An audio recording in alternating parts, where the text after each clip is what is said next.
Your body does not stop when you die. Parts of you are still alive, hours after you are declared dead. Not metaphorically, measurably. On monitors, in tissue samples, in a burst of brain activity that shouldn't be possible. You will die. Statistically, so will everyone reading this. And yet almost nothing you assume about what happens next is accurate. Most people think death is a single moment, one instant where you're alive and the next where you're not. Wrong. Death is a process, not an event. Different systems shut down at wildly different speeds. Some cells are still functioning normally hours after your heart stops. Most people also think your hair and nails keep growing after you die. Also wrong. They don't grow at all. Your skin dehydrates and retracts, pulling back from the hair and nails, making them look longer without a single new cell being produced. Here's what this video covers.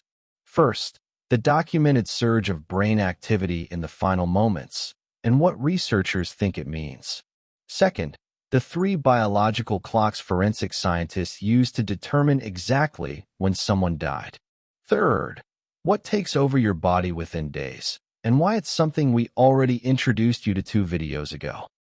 In 2013, a neuroscientist named Jima Borjajan at the University of Michigan made a discovery that unsettled the entire field.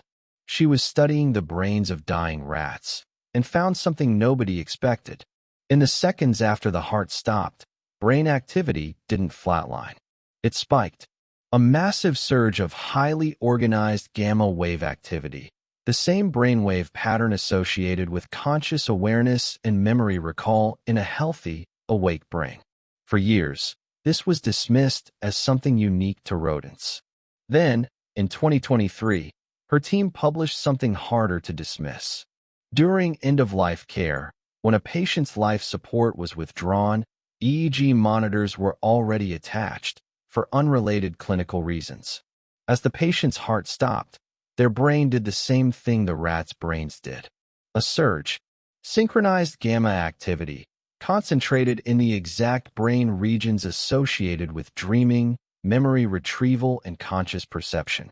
Nobody knows for certain what this surge represents. But the leading hypothesis is unsettling in its own right. It may be the brain's last coordinated act, a final, organized replay of memory, right as everything else shuts down. So the brain doesn't just switch off. It does something first. But that's minutes. What happens over the following hours is measured completely differently, with 3 separate biological clocks. Forensic scientists don't guess when someone died. They read the body using 3 measurable processes, each running on its own timeline. The first clock is temperature. It's called algor mortis. The moment your heart stops, your body stops generating its own heat. From that point, your body cools toward the temperature of its surroundings at a fairly predictable rate, roughly 1.5 degrees Fahrenheit per hour. This is the least precise of the 3 clocks, but the fastest to start. The second clock is gravity. It's called livor mortis. Once your heart stops pumping, blood is no longer circulating. Gravity takes over, and blood begins settling into the lowest points of the body, usually visible within 30 minutes to 2 hours as a purple-red discoloration.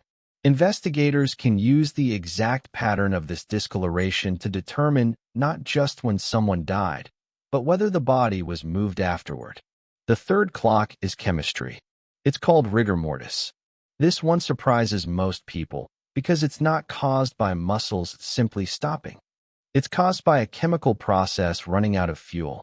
Your muscles rely on a molecule called ADP to let muscle fibers release each other after every single contraction, including the microscopic, constant contractions happening even while you're perfectly still. When you die, ADP production stops. Without it, the muscle fibers lock in place, unable to release. This is why rigor mortis typically begins 2 to 6 hours after death, peaks around 12 hours, and, as the muscle tissue itself begins to break down, releases again over the next 1 to 3 days. Temperature, gravity, chemistry, 3 separate, independently measurable clocks, which is how forensic scientists can narrow a time of death down to a specific window, sometimes within an hour, just from examining a body. So that's the first few hours, the last surge, and the 3 clocks already ticking. But there's something else starting during this exact window. Something that isn't shutting down at all. It's switching on. 2 videos ago, we told you about the 100 trillion microorganisms living in your gut, the ones responsible for producing 95% of your serotonin. Here's what we didn't tell you. Those same microorganisms do not die when you do. For your entire life, your immune system kept them contained. A carefully managed truce, restricted almost entirely to your digestive tract.